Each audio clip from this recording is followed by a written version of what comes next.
Hi, friends. I felt led to share a testimony with you of an experience that I had a few years ago, back in January of 2016. I hope this experience will bless you, or this testimony will bless you as much as it blessed me.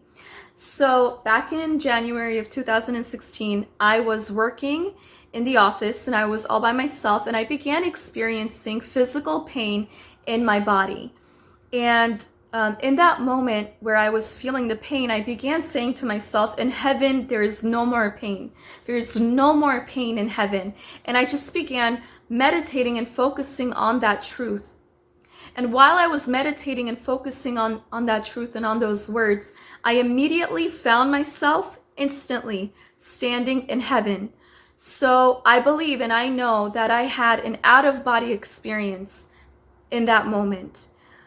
So I was standing in heaven, and all around me, I saw and I felt perfect, bright, white light, and I felt the presence of perfect joy, of perfect love, of perfect peace, and of perfect holiness. I felt and experienced the presence of God, the holy presence of God, all around me and all inside of me. Like the entire place was surrounded with the holy, peaceful, perfect presence of God. And I saw Jesus Christ standing right next to me, dressed in white. And Jesus, he was standing, he was much taller than I was, and he began speaking to me, communicating to me without words. And he said, "This is your home, my daughter.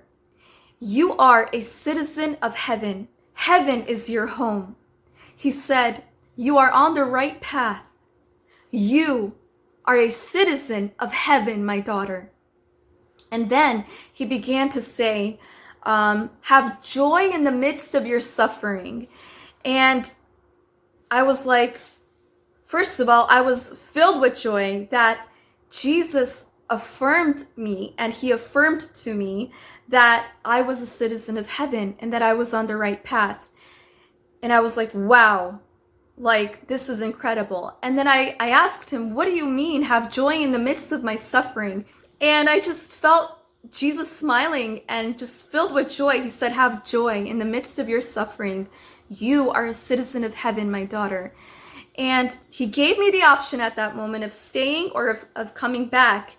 And again, I'm like, "What do you mean? I'm so young. Like, I wanted to win souls for you. I wanted to do amazing things for your kingdom, Jesus. Like, I'm so young. Am I going to die now?" And when I said that, I came back and I found myself in the chair again, and I came back and I felt in my physical body complete peace and just like no pain. The pain completely disappeared.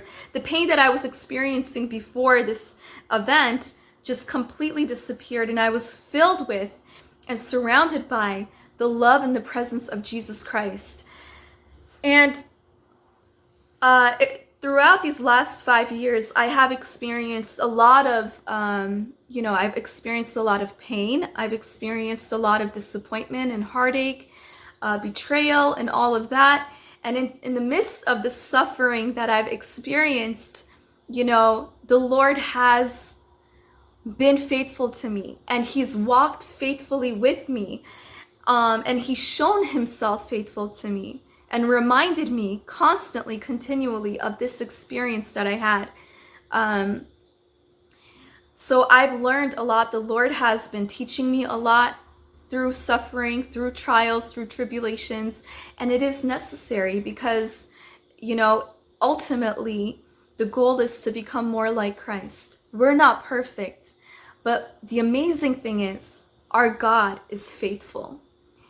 Our God is faithful. Our God is perfect. And our God is the God who is with the brokenhearted. He opposes the proud, but he is with the brokenhearted. And I believe the Lord allowed me to experience that, or have that out-of-body experience of going to heaven and coming back, because he knew I was brokenhearted. He wanted to encourage me, and remind me that heaven is my home. So when we are going through suffering, my friends, may we remind ourselves that, this place is not our home, is not our eternal home. Heaven is our home for those who love and trust in Jesus Christ, and for those who remain faithful until the end. My